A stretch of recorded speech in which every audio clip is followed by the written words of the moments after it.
네, 여러분 안녕하십니까? 2월 15일에 찾아뵙는 위대한 지적질 서호석입니다. 반갑습니다. 어제는 제가 감기가 심하게 걸리는 바람에 목소리 상태가 별로 안 좋아서 어제는 찾아뵐 수가 없었습니다.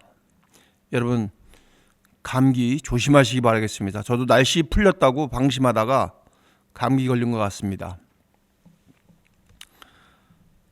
역시 그 이재명 대표는 우리를 실망시키지 않습니다.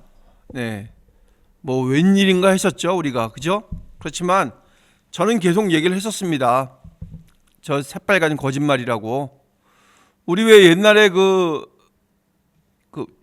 공산당이 싫어요 그 포스터 그릴 때 보면 그 6.25 6월 25일 날 그 전후로 학교에다가 그 계속 그 포스터 냈었거든요. 그림 그려서. 또 웅변대회 또 하고 그랬었죠. 그래서 이제 뭐 자 북한 김일성 괴뢰도당 뭐 어쩌고저쩌고 얘기하고 새빨간 거짓말입니다 얘기하고 또 새빨간 그 마귀를 그려놓고 거기다가 이제 그 김일성 뭐 이런 식으로 이렇게 두 가지 얼굴을 그려놓고 절대 뭐 속지 말자고 이제 막 얘기했었죠. 빨간 악마를 그려놓고 또 이쪽에다가는 뭐 순한 양 같은 거 그려놓고 그렇게 했었죠. 그때 이제 생각이 그때 그 기억이 요즘에 이걸 보면서 굉장히 그 되살아납니다. 그래서 제가 똑똑해서 그런지 몰라도 저는 절대 속지 않았습니다. 여러분 무슨 얘기 하려는지 다 아실 겁니다 아마. 역시 그 이재명 대표는 우리를 실망시키지 않습니다. 이렇게 그 말 바꿀 거 뻔히 알고 있었던 거죠. 그동안 해온 거 보면 참 기가 찰 노릇인데 이번에도 이렇게 하는 거 보면 야, 이 양반은 어디까지가 진실인지 진짜 알 수가 없습니다. 그 종합병원에 데리고 가서 숨 쉬는 것도 한번 이렇게 체크해 봐야 될 것 같습니다. 남들이 뭐 얘기 많이 하잖아요. 뭐 숨소리만 빼고 다 거짓말이라고 얘기하는 사람 많잖아요. 근데 이 양반은 그 병원에 데리고 가서 숨소리도 한번 체크를 해봐야 될 거라고 생각을 합니다. 거짓말인지 아닌지, 가짜인지 아닌지 한번 그 검진을 받아봐야 될 것 같아요. 민주당에서 뭐 그러니까 추가로 이제 그 예산안을 짜야 되는데 그 35조 원을 이제 추경으로 해야 된다는데 거기서 13조 원 있잖아요. 13조 원이 우리나라 그 1인당 25만 원씩 주자는 그 예산이에요. 그 지역 화폐로. 근데 저번에 불과 한 달도 안 된 것 같죠? 그때는 뭐라 그랬습니까? 25만 원이 부담이 된다면, 그러니까 추가 예산안을 짜는데 부담이 된다면 그거 포기할 수도 있다고 이렇게 얘기해놓고 지금 와가지고 자기네 그 강경 지지층하고 그런데 반발이 거세니까 다시 이제 썩 집어넣은 겁니다. 그런데 강경 지지층 있잖아요. 그 사람들의 반발이 뭐 거세서 이거를 집어넣었다는 게 나는 참 그 의심스러워요. 이 저희가 의심스럽다는 얘기죠. 그 계산을 해보면 13조 원이잖아요. 근데 이제 그 지역 화폐로 이제 이렇게 해서 뭐 돌려준다고 얘기를 하잖아요. 그 뭐 지역에서만 쓸 수 있고 이제 뭐 이런저런 얘기 다 갖다 붙입니다. 그걸 하기 위해서 좋은 말만 갖다 붙이는 거죠. 국민들을 설득하려고. 그런데 제가 이렇게 가만히 생각을 해봤는데 13조 원의 10%면은 얼마죠? 1조 3천억입니다. 1조 3천억. 그럼 1조 3천억까지는 뭐 안 될 거라고 생각을 합니다만 그러니까 1조에 그러니까 13조에 10%면 1조 3천억. 그러면 거기서 10조에 10%면 1조. 그러면 7조, 반 뚝 잘라서 7조에 10%면 7천억이거든요. 그럼 그 7천억이 제가 왜 이 말씀을 드리냐면 꼭 근데 이재명 대표가 하는 얘기는 꼭 지역화폐로 해야 되겠다 이거예요. 지역화폐로. 근데 지역화폐를 하는 이유가 그 지역을 활성화시키기 위해서 해야 된다는 얘기예요. 그래서 뭐 지역을 벗어나면 못 쓰고 뭐 어쩌고저쩌고 이제 뭐 이것저것 갖다 붙였습니다. 그거는 그냥 뭐 하기 좋은 얘기로 하는 거고 이거는 뭐 사실이 아니고 그냥 제 생각입니다. 이거는 제가 경험해 본 생각을 그냥 말씀드리는 겁니다. 그렇다는 게 아니라 여러분도 한번 생각해 보세요. 7조에 10%면 반 뚝 잘라서 7천억이거든요. 그런데 이 지역화폐가 뭐냐면 여러분도 해보셨는지 모르겠지만 은행에 내가 만약에 100만 원을 이제 지역화폐를 받으려고 하잖아요. 그러면 90만 원을 가면 100만 원을 주거든요. 무슨 뭐 지역사랑 상품권인가 뭐 이렇게 해가지고 그거 주거든요. 그러면은 우리가 10% 이득이라는 거잖아요. 10% 이득. 그래서 그런 계산으로 이게 연결을 시켜보면 그거 뭐 기술적인 부분까지는 제가 모르겠는데 그러면 내가 그 많은 돈이 있어요. 지금 내가 그 갖고 있는 돈이 굉장히 많습니다. 정당하지 않은 돈이. 그러니까 이 자금을 어떻게 그 정당한 돈으로 만들어야 돼요. 근데 만들 수 있는 방법이 그렇게 많지 않거든요. 예를 들어서 무슨 뭐 10억이나 20억 정도 이 정도는 뭐 이렇게 만드는 게 크게 어렵지 않으니까 쉽게 얘기해서 자금 세탁하는 게 크게 어렵지 않다는 얘기예요.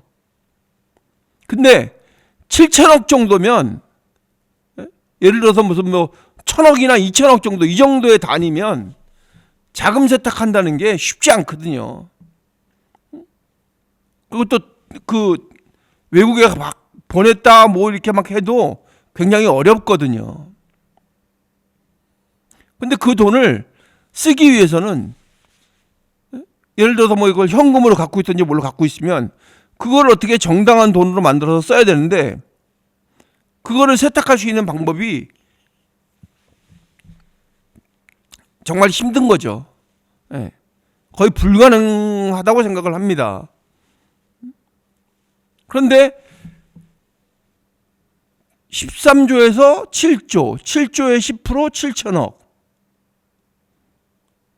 이거는 뭔가 그 이렇게 우리가 이렇게 그 머리 좋은 사람 몇 사람 데려다가 또 거기에 관계된 사람들 몇 사람 이렇게 갖고 얘기하면 결코 이렇게 그 불가능한 일이 아닐 것 같다는 생각은 하고 있거든요.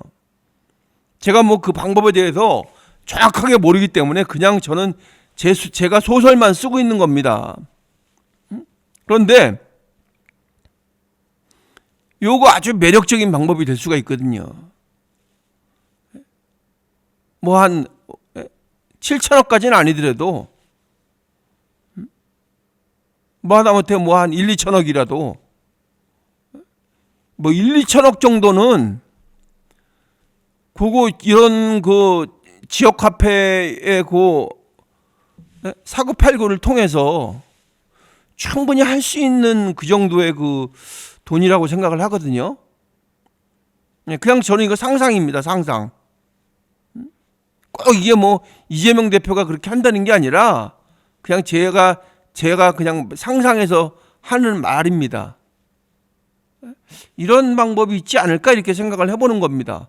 내가 만약에 돈이 있다면 이런 방법을 통해서 자금을 세탁을 해봐야 되겠다. 이런 생각을 하는 거죠. 그래서 저는 이재명 대표가 지역화폐를 꼭 고집한다고 얘기를 들었을 때, 왜 지역화폐만 그렇게 고집을 하지? 근데 거기에 대해서 뭐 이렇게 뭐 약간 그 달콤한 말을 갖다 붙여서 꼭 지역 화폐로 해야 된다는 그 당위성에 대해서 설명을 했단 말이에요. 지역 화폐를 해야 뭐 어쩌고저쩌고 뭐 좋은 점이 있다 뭐가 있다. 그러니까 나는 그거는 진정성 있게 들리지 않는다는 얘기죠. 왜냐하면 무슨 꿍꿍이가 있어도 있을 거라는 생각을 하는 겁니다. 그렇게 막 억지로 그렇게 돈이 오고 가는 문제에 대해서 그렇게 막 고집을 하는 이유가, 여러분도 한번 이번 참에 이번 기회에 한번 딱 소설을 한번 써보세요. 머릿속으로. 근데 이게 저만 쓰고 있는 소설은 아니거든요. 얘기를 해보면 많은 사람들이 이런 소설을 쓰고 있습니다. 그래서 이거는 무슨 뭐 중도층 민심을 잡기 위한 거다, 무슨 뭐 우클릭이다, 무슨 이건 다 이거 그냥 허울 좋은 얘기일 뿐이고, 진짜 속뜻은 진짜 그 깊은 목적이 무엇인지 상당히 그 많은 생각을 하게 되는 그런 거 정책이라고 생각을 합니다.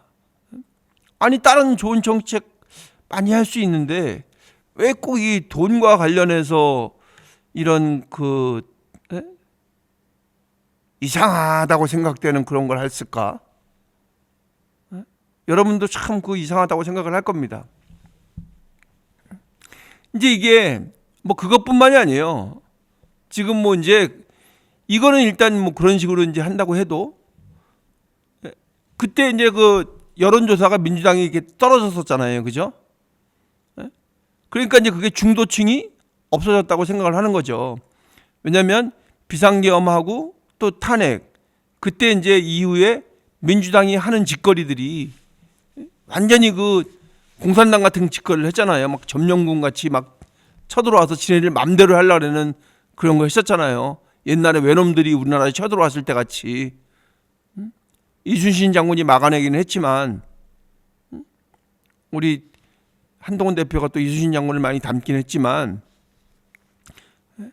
그런 점령군 같은 행세를 하니까 중도층이 다 이제 그 떠나가는 상황이었었잖아요. 그래서 중도층을 어떻게 달래볼까 하고 이제 이런 정책들을 얘기를 했던 거죠. 이렇게 그 약간 오른쪽으로 가는 정책들, 주 52시간제도 뭐 예외일 수 있다, 뭐 이런 거 뭐 기본 사회로 그것도 안 해도 된다, 뭐 이런 식으로 했단 말이에요. 자기도 생각이 바뀔 수 있다고. 근데 이렇게 했는데 지지율이 올라가지 않는 거예요. 이렇게 하면 지지율이 올라갈 줄 알았는데 지지율이 올라가지 않으니까, 야 이거 하면 뭐해?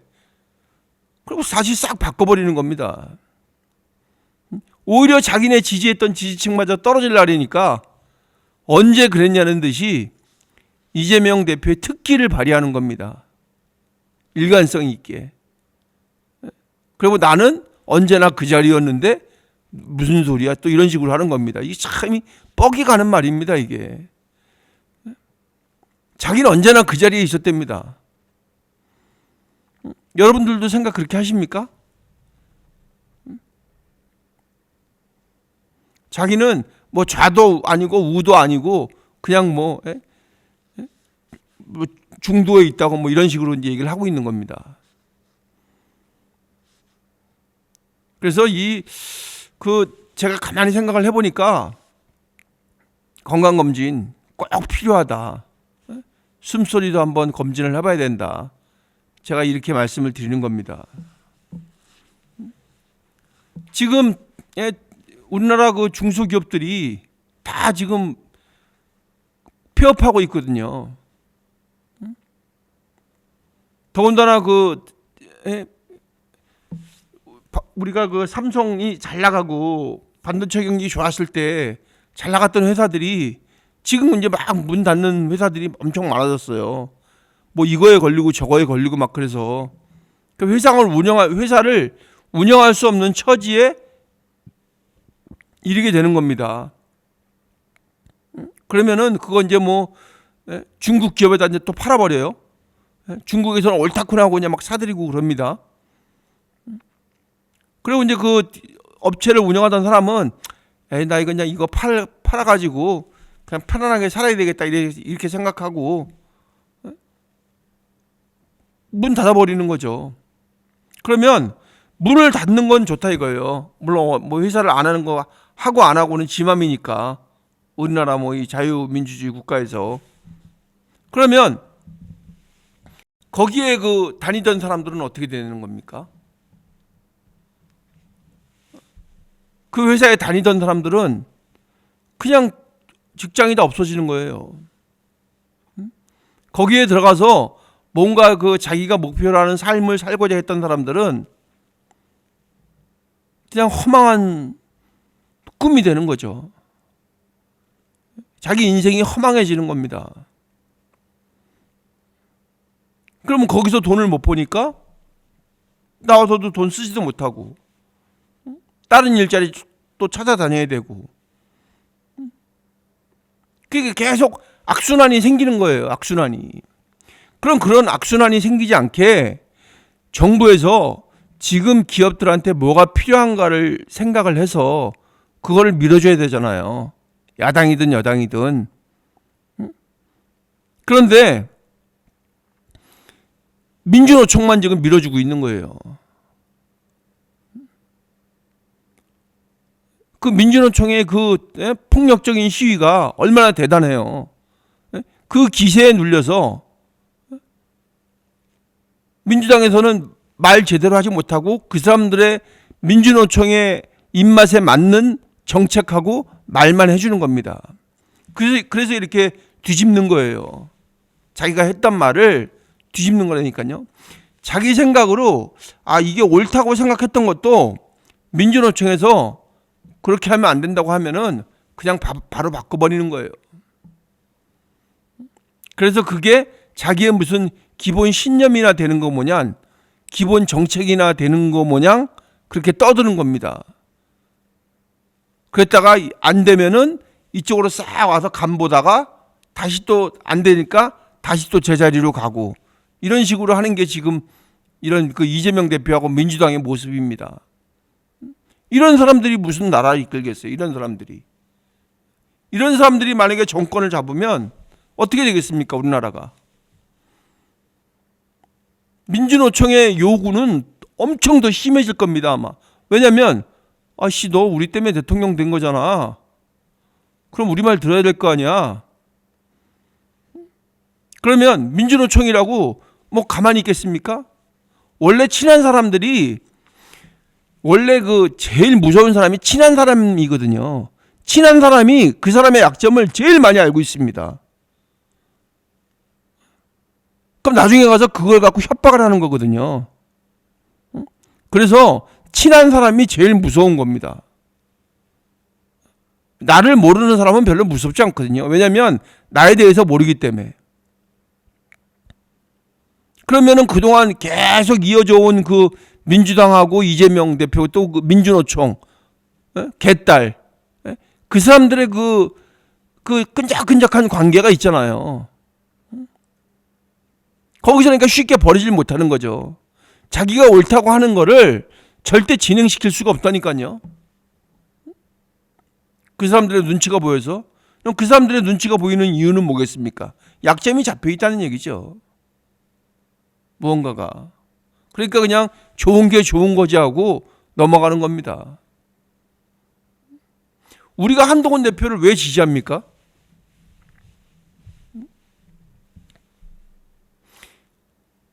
누구한테 크게 약점 잡히는 게 없어요. 그러니까 약점이 잡힐 정도로 정치를 그렇게 오래 하지도 않았고, 그 약점이 잡힐 정도의 하고에 무슨 누가하고 이렇게 거래를 하거나 그러지 않았다는 얘기예요. 어느 세력하고도. 그렇기 때문에 옳다고 생각하는 것들을 진행시킬 수가 있는 거죠. 추진해 나갈 수 있는 거죠. 국가와 국민을 위해서 필요하다고 생각되는 것 있잖아요. 많은 사람들이 얘기하는 것. 그거를 끊임없이 추진해 나갈 수 있기 때문에 우리가 지지하고 성원하는 겁니다. 그런데 지금 이 정치 오래 해왔던 사람들 있잖아요. 이 사람들은 국민의힘이나 민주당이나 다 누구한테 다 잡혀 있다니까요. 다 맥이 잡혀 있어요. 아니면은 무슨 뭐 의리에 엮여 있거나, 네가 나한테 이럴 수 있어? 그러면 좋은 게 좋은 거지 하고 그 사람의 말을 들어줄 수밖에 없는 거예요. 그러니까 그 사람 이익에 부합될 수밖에 없다는 얘기죠.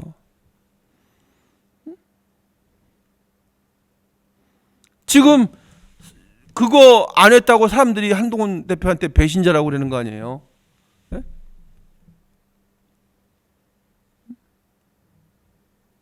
아니 지금 이 때거리가 없는데 지금 뭐 이게 그리고 무슨 뭐 다른 거를 위해서 했다면은 뭐 그게 무슨 뭐 정말 그 정상적인 거에서 그렇게 했다면 그게 얘기가 되는데 이거는 지금 국민들을 앞에 놓고서는 이런 거를 가지고 배신이니 뭐니 하신다는 게 말이 됩니까? 그러니까 저뿐만 얘기하는 게 아니라 다른 모든 사람들이 또 정치 평론을 하는 모든 사람들이 그 얘기를 하고 있어요. 한동훈 대표가 중도 확장성을 갖고 있다. 왜 갖고 있냐? 남한테 약점 잡힌 게 없다. 정치적으로 빚진 게 없다. 그렇기 때문에 자기가 옳다고 생각하는 정말 국가와 국민을 위해서 필요하다고 생각하는 정책들을 힘있게 추진해 나갈 수 있다 이거죠. 그래서 지금은 무슨 뭐 지지율이 어쩌고 저쩌고 하는데 막상 지금 그 어떤 레이스가 펼쳐지면 그때 가서는 사람들이 더 깊은 생각을 하게 될 거라고 생각을 하는 겁니다. 지금 이재명 대표는 계속 이렇게 하면 계속 자기 거 깎아먹는 겁니다. 여러분 이거 신뢰할 수 있겠습니까? 이재명 대표 이런 거를? 이재명 대표를 신뢰할 수 있는 사람이 우리나라에 몇 명이나 되겠습니까? 보니까 절대 지지하지 말아야 될 사람이 이재명 이렇게 나와 있더라고요. 뭐 중도층에서는 더 높고 계속 이런 것들이 반복이 되고 이런 모습들을 보여주는데 누가 이재명 대표를 따르겠습니까? 자기네 그 지지하는 몇몇 사람들 빼고 그 강성 지지층들 있잖아요. 왜? 근데 나는 이쪽이나 저쪽이나 진짜 강성 지지층들 보면 정말 꼴보기 싫어요. 그러니까 자기네 그 목소리가 다인 거 모양 그렇게 얘기들을 하잖아요. 전체의 목소리인 것 같이 얘기를 한단 말이죠. 근데 거기다 꼭 갖다 붙이는 게 있어. 아, 국민들이 바란다고. 어떤 국민이 바랬다는 거예요, 도대체? 물론 뭐 자기네 한 사람도 다 국민이니까 한 사람 한 사람이 전부 다 국민인 건 맞긴 맞아요. 그렇지만 그걸 말을 똑바로 해야지. 일부 국민들이라 해야지. 일부 국민들. 국민들이라고 전부 다 무슨 뭐 얘기해 놓고 국민들 전체가 다 무슨 찬성하는 거 뭐냐, 국민들 전체가 다 지지하는 거 뭐냐, 그렇게 얘기하면 안 되죠. 뻔뻔하게 조롱이나 해대고. 저번에 우리는 벌써 이미 옛날에 박근혜 대통령 얘기할 때부터 알아봤잖아요. 그 속마음이 들켜버렸다니까요. 이 사람이 정말 똑똑한 사람이라면 뒷말을 하지 말았어야 되는 거예요. 그 영화 대부에 보면은요, 영화 여러분들 대부 아시죠? 대부 말론 브란도. 거기서 그 큰아들 있어요. 큰아들이 일찍 죽었는데 큰아들이 이제 무슨 그 자기의 그 계획을 짤 때 이 사람 저 사람한테 막 얘기하거든요. 그래서 결국은 이제 그 죽음을 당하잖아요. 근데 그 살아있을 때 아버지가 얘기를 했거든요. 너가 만약에 우리 그 이 패밀리를 이끌어가려면, 우리 조직을 이끌어가려면 네 마음을 너만 알고 있어라. 누구한테 얘기하지 마라. 그렇게 얘기를 하거든요.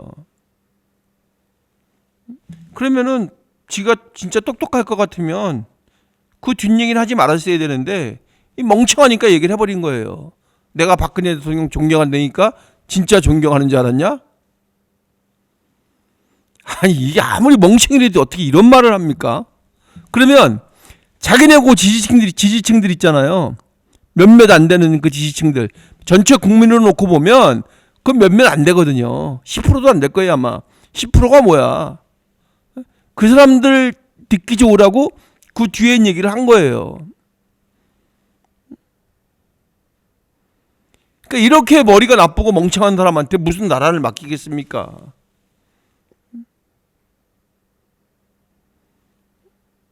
그 말 하면은 국민들이 얼마나 실망을 하고 저런 사람이었어 이렇게 얘기할 게 뻔한데 지금 그거 한마디로 모든 거를 다 믿지 못하는 거짓말쟁이가 된 겁니다. 이 사람은. 근데 그 이후에도 계속 그래왔죠. 물론 뭐 그거 하나뿐만이겠습니까?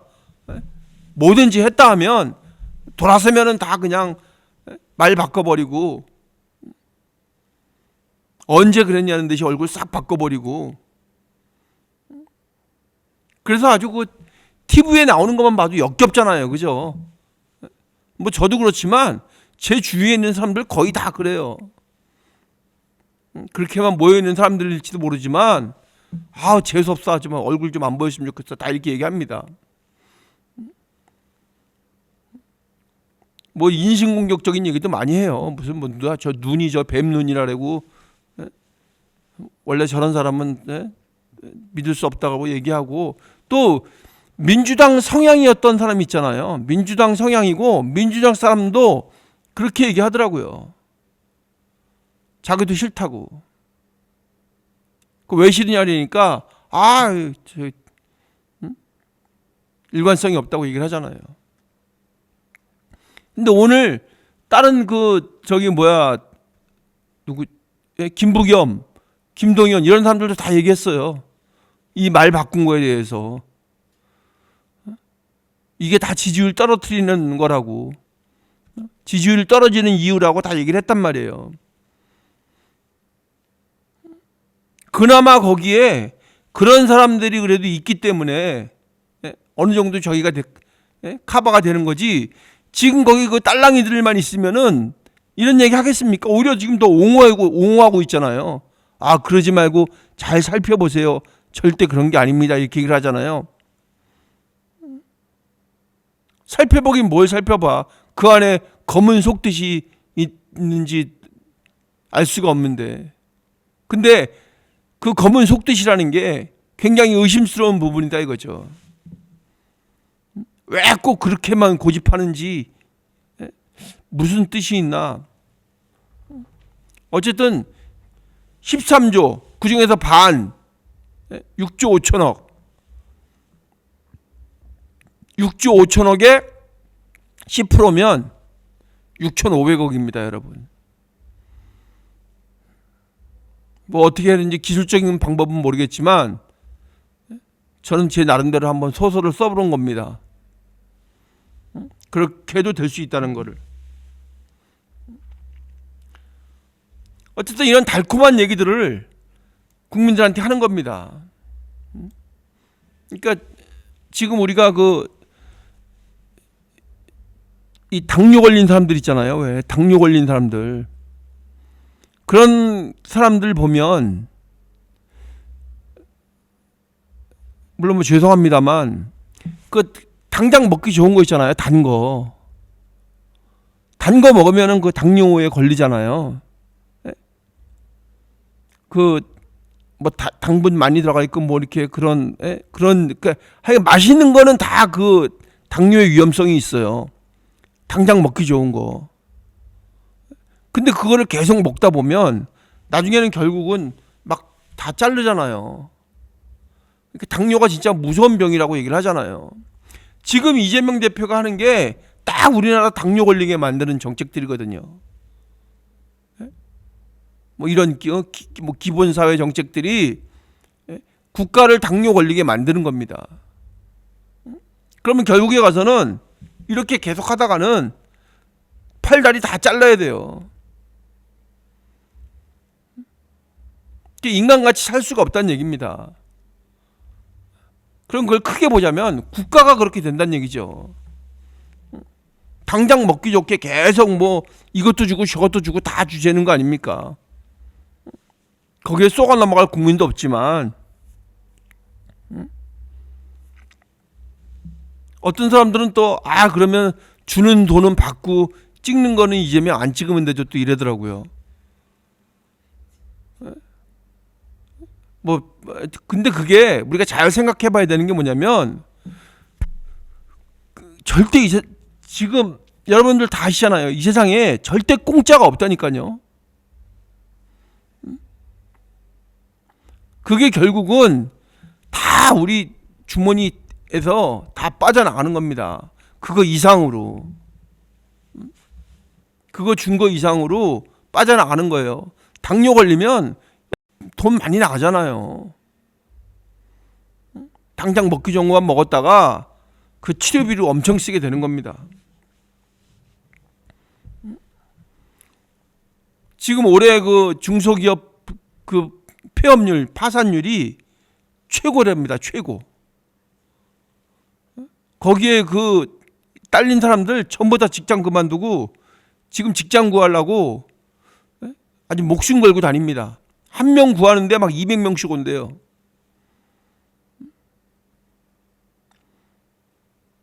그러면은 지금 거기에서 일하던 사람들도 그런데 지금 졸업해갖고 나온 청년들은 어떻겠습니까? 그러면 우리가 지금 얘기하는 2030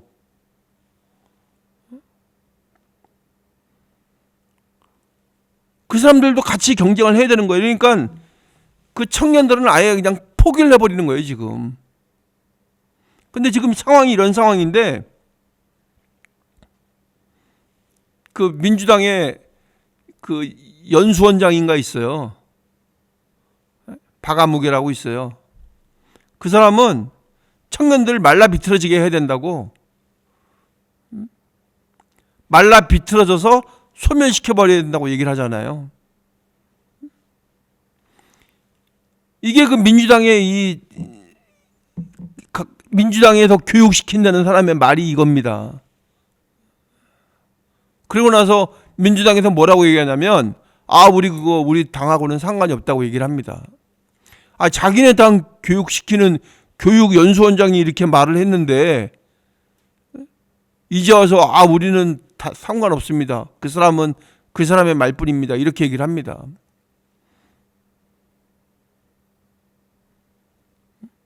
그 사람이 뭐라 그랬던 사람이냐면 그 집회에 나오라고, 집회에 여자들 많으니까 청년들 나오라고 또 얘기했던 사람이에요. 그 사람이 무슨 전북대학교 교수래요. 전남대학교인가?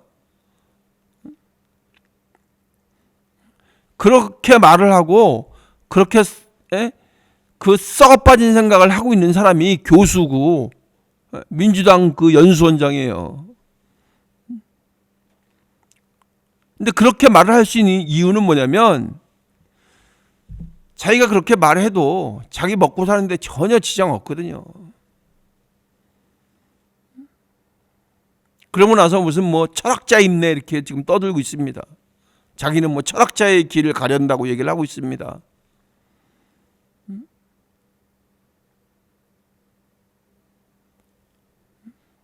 이게 소크라테스가 진짜 딱 그 말이 맞아요. 세상이 왜 이래 딱 그럴 겁니다 아마.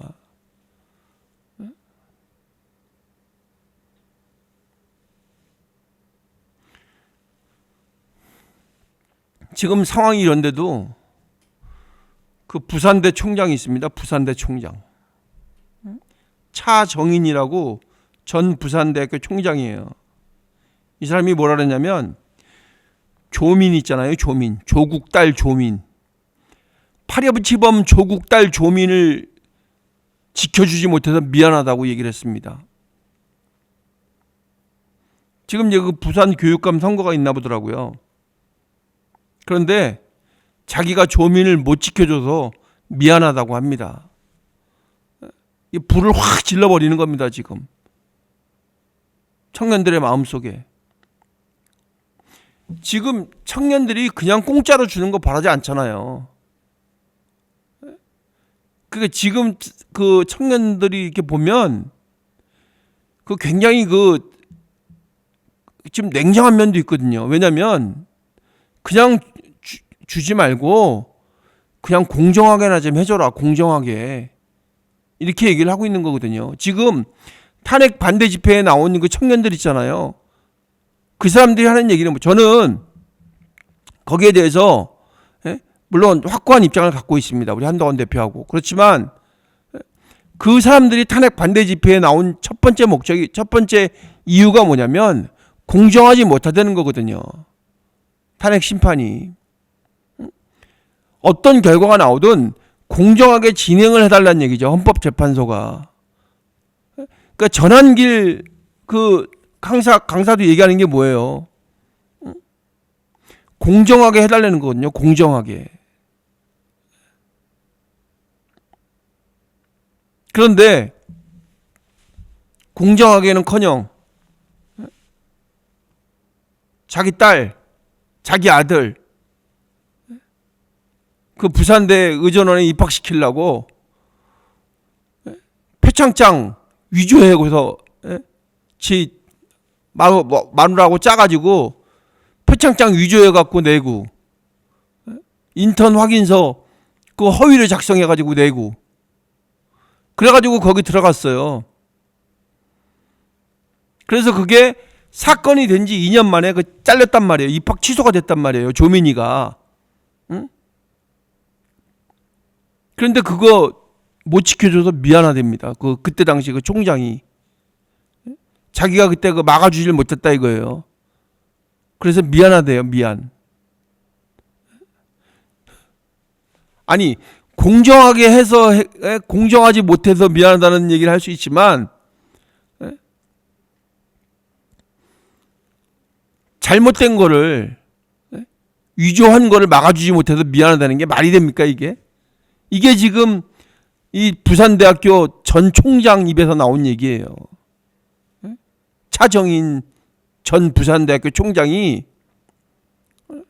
이딴 식으로 얘기를 했다니까요. 이런 사람이 어떻게 그 대학교의 총장이 될 수 있었는지.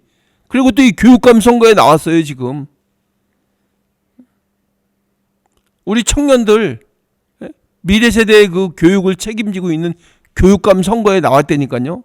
교육감 선거에 나와가지고 자기네 지지자들한테 지지 못 받을까봐 이 얘기를 하는 겁니다.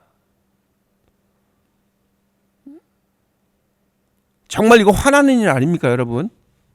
아니 조민을 못 지켜줘서 미안하다고? 이거는 어떤 때 얘기를 하냐면 문재인 대통령이 서해 공무원 그때 그 피살돼가지고 불태워진 거를 얘기할 때 문재인 대통령이 할 얘기예요. 지켜주지 못해서 미안하다고.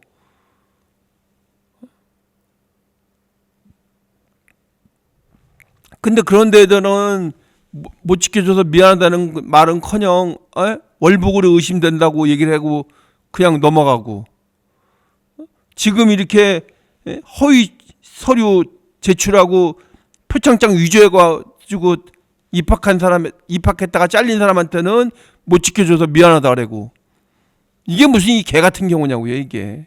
이 개 같은 말이지. 이런 사람들이 지금 전부 다 그 1번을 부르짖고 있습니다. 1번.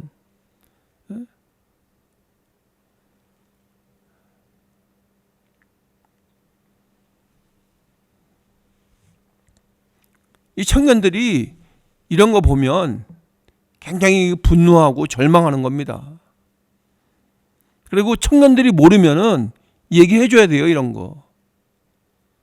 왜냐면 청년들은 지금 관심 없을 수도 있단 말이에요. 이런 일이 있었는지도 모를 수 있단 말이에요.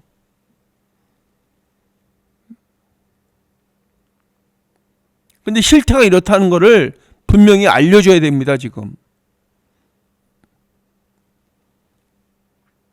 소위 그 진보 세력이라고 하는 그 민주당의 이런 작태들을 얘기를 해줘야 돼요. 이렇게 이런 파렴치한 짓들을 하고 있다고.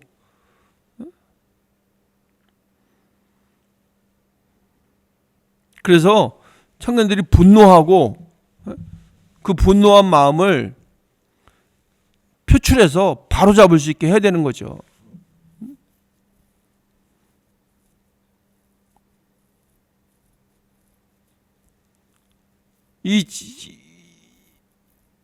제가 심하게 말씀드리는 게 아니라 이 조국 이 사람은 한 10년 진짜 징역에서 살다 나와야 됩니다.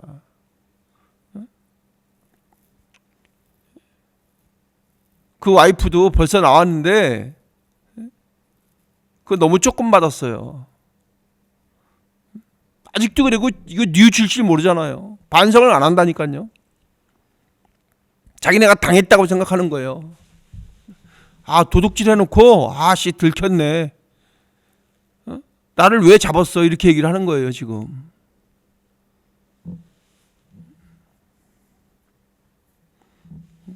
이런 사람들이 지도자 행세하고 있었던 겁니다.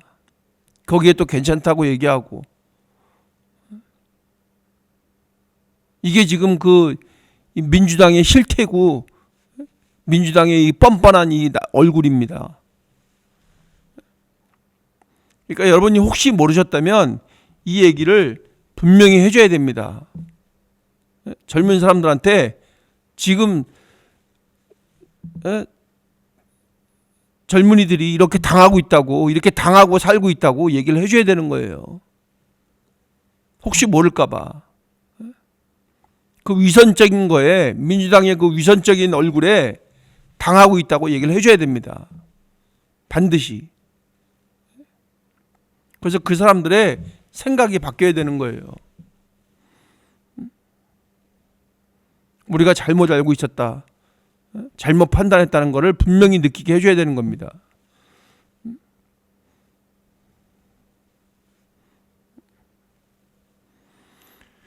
지금 그 김문수 장관이 얘기를 했더라고요. 출마 의향이 없다고. 근데 이제 거기서 주목할 말이 뭐냐면 김문수 장관이 좀 나이가 많이 드셨어요. 좀 나이가 좀 드셨는데 이번 기회에 세대 교체가 돼야 된다고 말씀을 하셨다고 그래요.